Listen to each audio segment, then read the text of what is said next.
안녕하세요. 저희 한의사에게 필요한 양리학이라는 주제로 발표할 3조 김혜리, 김한결, 신유민, 정지원, 허윤입니다. 저희는 약동학과 네트워크 양리학 두 가지 주제를 선정하였고요. 그래서 약동학은 투여 경로, 그다음에 한약의 흡수, 분포, 대사, 배출 과정을 설명해 드리고, 네트워크 양리학은 개요와 방법론, 주요 방제와 고찰에 대해서 말씀드리겠습니다. 먼저 약물의 투여 경로는 여러 가지가 있는데, 이 중 주요한 것으로 IV, IM, SC, PO 정도가 있습니다. IV는 그 정맥 주사로 약물의 효과가 매우 빠르게 나타나며 또 치료적 혈중 농도 유지에 유리합니다. IM은 근육에 주사하는 것으로 피하보다 많은 혈관이 분포되어 있기 때문에 효과가 꽤 빠르게 나타나는 편이고, 또 경구 투여 등이 불가능할 때 IM 인젝션을 사용할 수 있습니다. 그다음에 SC는 서브큐테니어스 레이어에 인젝션 하는 것으로 약물의 흡수율은 높아지나 흡수 속도가 느려지는 단점이 있습니다. 또 피부 손상의 위험이 있습니다. PO는 경구 투여를 말하는데요. 퍼오랄의 약자이고 또 복용이 편리하고 피부를 손상시키지 않는 장점이 있으나 흡수 속도가 느리다는 단점이 있습니다. 한의학에서는 약침 등의 그 주사 제제도 있지만 대부분 PO 경로로 투여한다고 보시면 될 것 같습니다. 그래서 한약의 흡수에 대해서 말씀드리겠습니다. 한약 흡수는 대부분 소장의 지질층으로 흡수되는 기전을 보입니다. 그래서 혈액을 통해서 세포막을 통과해야 하는데 한약은 특히 소장을 통해서 대부분 소장을 통해서 체내로 흡수됩니다. 결국 세포막을 통과해야 되는데, 이 세포막 통과 기전에는 수동 확산, 선택적 수송, 능동 수송, 여과 등이 있습니다. 그러나 한약은 생명체의 항상성을 유지하기 위해서 꼭 필수적인 물질이 아니기 때문에 능동 수송 등이나 선택적 수송을 위한 그 운반체가 없습니다. 그래서 한약의 흡수는 대부분 지질 파트를 통해서 단순 확산에 의존하게 됩니다. 그래서 한약의 흡수 기전을 친지질성 한약과 친수성 한약 성분으로 나누어 볼 수 있는데, 친지질성 한약의 흡수는 소장 세포막의 지질 이중층을 통과해서 체내로 유입되게 됩니다. 이때 한약의 흡수 정도를 결정하는 가장 중요한 요인은 세포막의 지질과의 친화성입니다. 친화성이 높으면 흡수가 잘 되고 친화성이 낮으면 흡수가 잘 안 되는 것이며, 이것을 조금 더 디테일하게 설명을 해드리면, 한약은 지질 용해도가 높고 비이온화되어 있거나 아니면 이온화 강도가 낮은 특성을 갖고 있습니다. 따라서 주변 pH가 한약의 pKa보다 높을수록 물질은 양성자를 상실하게 되어서 이온화가 촉진됩니다. 친수성 한약 성분은 사실 대부분 흡수되지 못하는데요.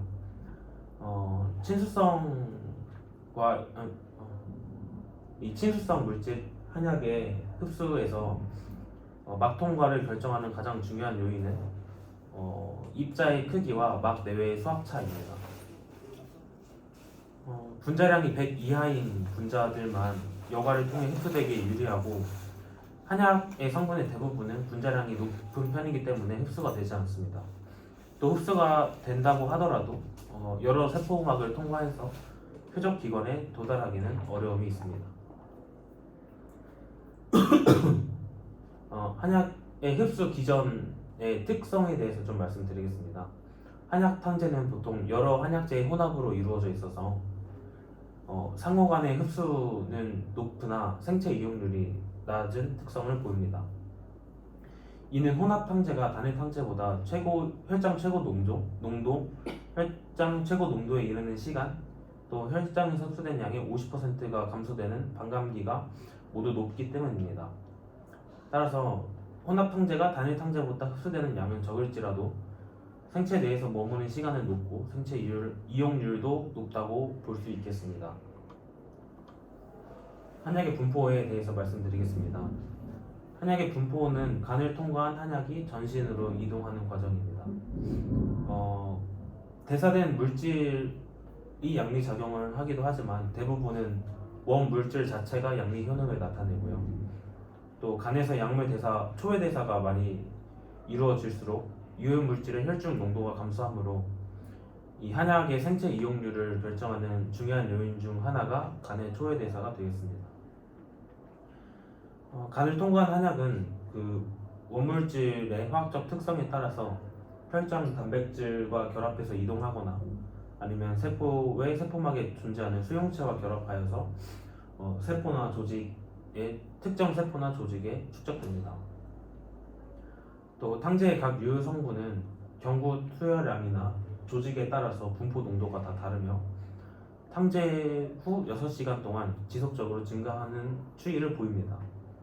예를 들면 황련을 투약했을 때 시간에 따라 심장, 폐, 뇌 등의 조직별로 성분의 분포도 및 농도가 달랐습니다.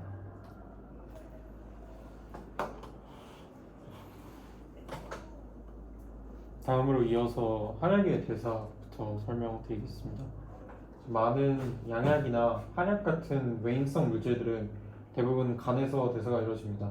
그러나 이제 한약의 성분 중 특히 글리코사이드 같은 경우에는 위장관에서 생체 전환이 많이 일어나는 경우에 속합니다.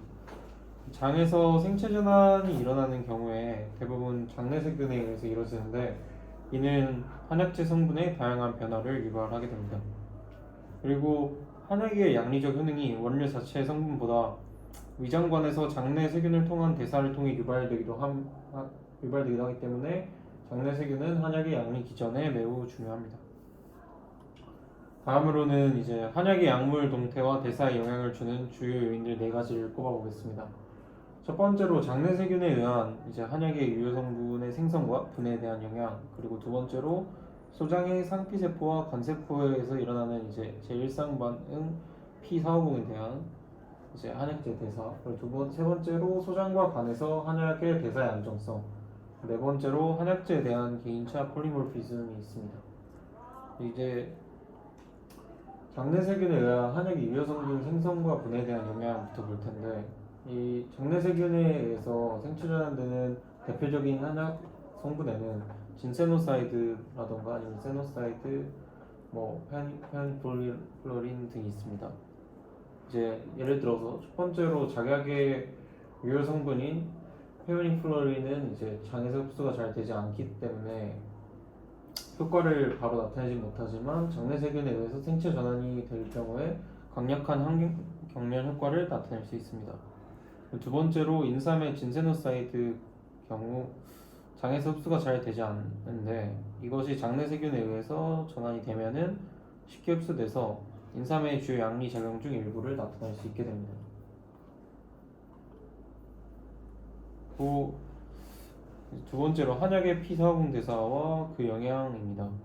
이제 장과 간에서 한약의 대사 같은 경우에는 한약 성분을 체외로 배출하는데 매우 중요한데, 왜냐하면 일반적으로 체내로 흡수되는 물질의 화학적 특성이 친지질성이기 때문입니다. 친지질성 성분이 장의 세포막 지질 부분을 통해서 쉽게 흡수되기 때문이라고 볼 수 있는데요.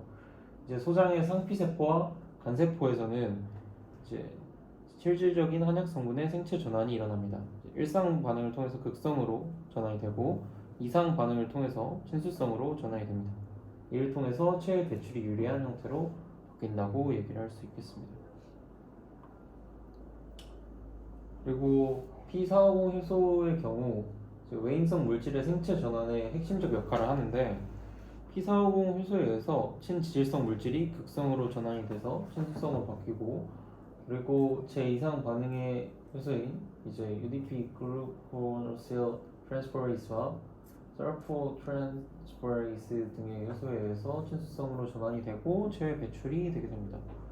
이들 효소가 간의 전체의 80% 이상 분포되어 있기 때문에 간이 외인성 물질의 대사나 생체 전환에서 중추적인 역할을 하게 됩니다.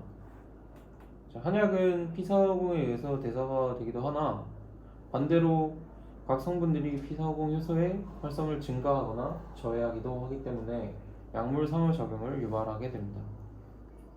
세 번째로 한약이 이제 소장과 간에서 대사의 안정성에 대해서 말씀드리겠습니다. 대사의 안정성 또는 생체 전환 안정성은 이제 효소나 장내 세균에 의한 한약대사의 경향성을 나타내는데 이제 예를 들어서 높은 친지질성 성분은 지방세포에 쉽게 흡수되고 그리고 축적이 된 후에 오랜 시간이 지나고 나서야 대사가 됩니다. 이는 대사적 안정성이 높다라고 볼 수 있겠습니다. 그래서 이제 한약의 체내 대사에 대해서 보면은 친수성이라는 이제 화학적 특성을 가지게 되면서 체외로 배출되는 것을 얘기를 하는데 한약의 잔류 시간이 길 경우에는 친수성 전환이 어렵다고 볼 수 있고 이는 대사적 안정성이 높다고 볼 수 있습니다. 한약의 잔류 시간이 낮으면은 친수성 전환이 쉽다고 볼 수 있고 대사적 안정성은 낮다라고 볼 수 있겠습니다. 그래서 이제 이 대사적 안정성은 나중에 배출에서 나오는 생체 이용률과 청소율을 결정하게 되는 중요한 요인으로 작용을 합니다. 다음으로 한약 대사의 개인차에 대해서 말씀드리겠습니다. 일반적으로 동일한 양의 약물이라도 사람에 따라서 민감성이 다릅니다. 대사 능력이 높아지면은 약물 효능이 낮아지고 또한 대사 능력 또한 낮아집니다. 그리고 이러면 약물 효능이 낮아지고 그리고 대사 능력이 낮아지면 약물 효능이 높아진다라고 볼 수 있습니다. 약물의 다양성의 경우에 이제 개인마다의 약물의 대사 능력의 차이를 나타내는데 이 약물의 다양성에 영향을 주는 요소는 연령이나 영양적인 요소, 유전적 차이 등이 있습니다. 유전적 차이는 대부분 P450 효소의 발현 정도의 차이에 기인합니다. 그리고 장내세균 활성도 또한 사람마다 차이가 있어서 약물의 다양성에 영향을 주게 됩니다.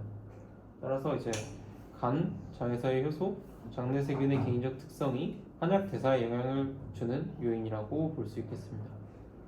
마지막으로 한약의 배출에 대해서 말씀드리겠습니다. 배출은 체내에 들어온 원물질 또는 생성된 대사체가 체외로 빠져나가는 과정으로 생체 청소율과 반감기로 배출 정도를 파악을 가능합니다. 이것에 가장 큰 영향을 주는 요인은 한약의 친지질성이 친수성으로 전환되는 시간인데 이것은 대사적 안정성에 영향을 받기 때문이라고 볼 수 있겠습니다.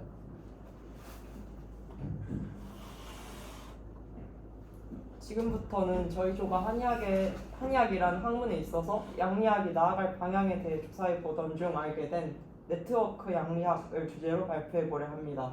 참고 자료는 원광 한약연구소의 방제 연구를 위한 새로운 접근 네트워크 양리학이란 논문입니다.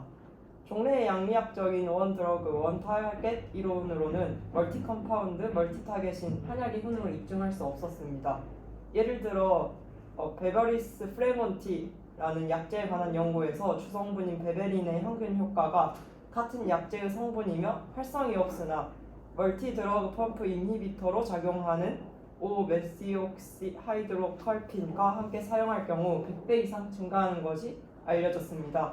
즉 한약제의 복합 성분이 시너지 효과를 나타낸다는 것입니다. 네트워크 양리학이란 약물의 활성, 효과, 타겟을 연구하기 위해 큰 규모의 실험 연구와 모델에 기반한 컴퓨터 분석을 결합시킨 것을 말합니다.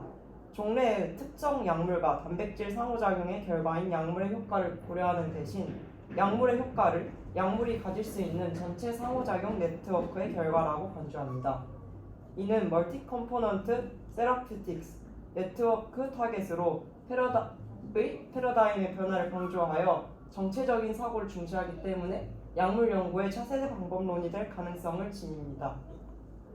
이 분야의 연구 예시로 2015년 카이스트 이상엽 교수 연구팀의 연구를 들 수 있습니다. 한약에서 유래한 성분들과 허가받은 단일 성분 의약품들을 인체 대사 산물과 비교하여 구조 유사도를 분석한 논문입니다. 이 연구에서는 한약의 성분들이 구조 유사성이 높았으며 복합 질환에 대해 시너지 효과가 있는 약물 배합을 찾아내는 데에 한의학을 이용하기도 하며 복합 처방의 효과를 설명하기도 했습니다.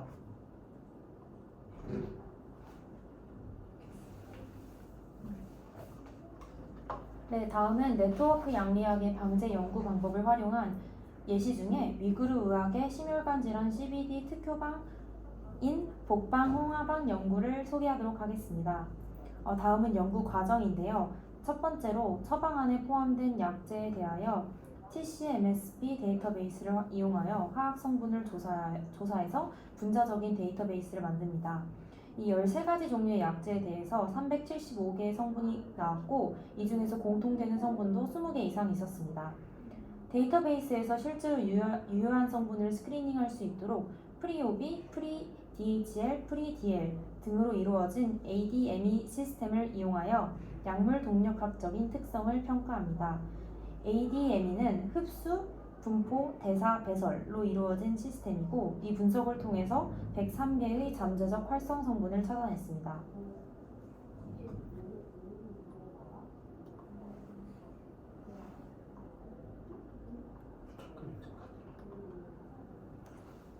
네, 다음으로 성분 타겟 기능의 연관성을 밝힐 수 있도록 컴퓨터를 이용한 모델링을 하여 타겟 피싱과 기능적 분석을 합니다. 타겟이 없는 3개의 성분을 제외하고 활성 성분 100개에 상응하는 219개의 직접 타겟을 검색합니다. 결과적으로 1291개의 성분 타겟 간의 상호작용이 DTI Drug Target Interaction을 통해서 나왔습니다. 이 GOBP Enrichment Analysis로 DTI 중 심혈관계 질환과 관련된 혈관 확장 조절, 혈압 조절, 심수 축력 조절, 염증성 반응 조절 등에 작용하는 타겟들이 있음을 알아냈습니다. 이 후속 작업으로 Functional Annotation Clustering Analysis를 하여 이 생물학적 과정들을 나누고 효소 합성이나 활성 조절, 대사 조절, 염증 조절, 세포사, 혈관과 근육 수축력 조절 등의 몇몇 기능적 모듈로 모았습니다. 다음으로는 약물 타겟 상호작용을 실험적으로 밸리데이션하는 것입니다. 중의학 네트워크 양리학에서는 주로 네트워크 기반 컴퓨터 예측과 실험적 검증을 결합하는 전략을 사용합니다. 예측된 주요 약물 타겟 상호작용에 대해서 실제 각 성분이 관련된 타겟에 대하여 저해 효과가 있는지를 실험적으로 리간드 바인딩 어세이하여서 이론적 예측으로 얻은 이 약물 타겟 상호작용이 신뢰할 수 있다는 것을 확인했습니다. 성분 타겟 기능, 즉 CTF 네트워크와 타겟 질환, 타겟 CBDS 네트워크를 구성했습니다.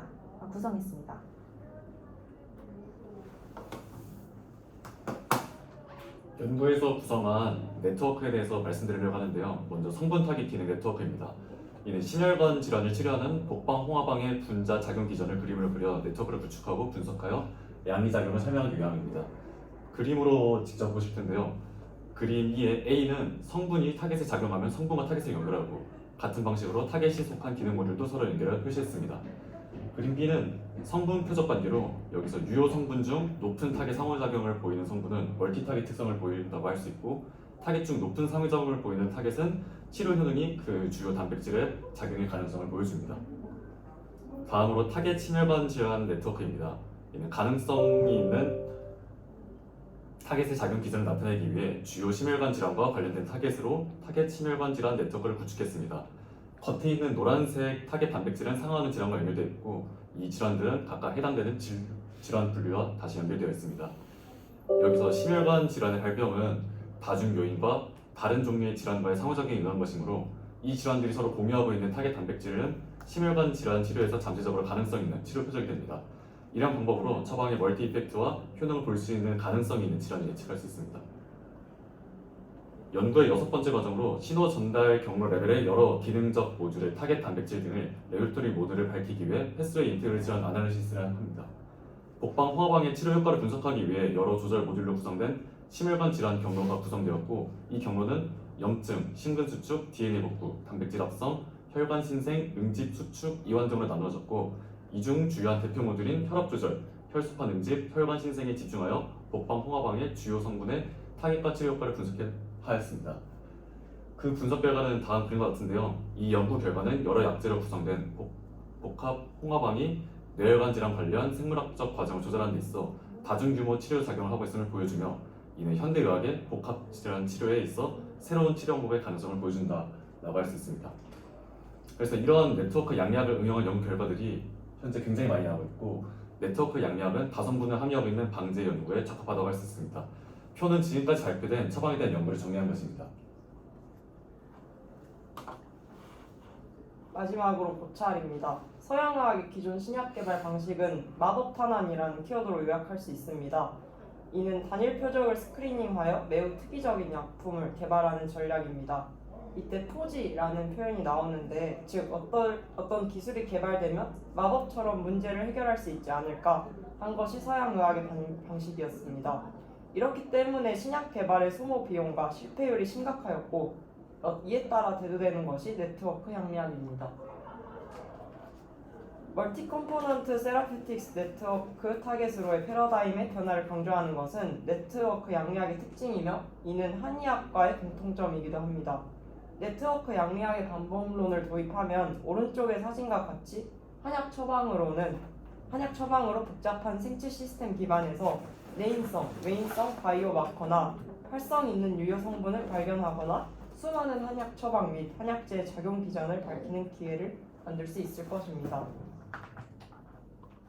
한약 방제는 복잡성에 대처하는 복잡성입니다.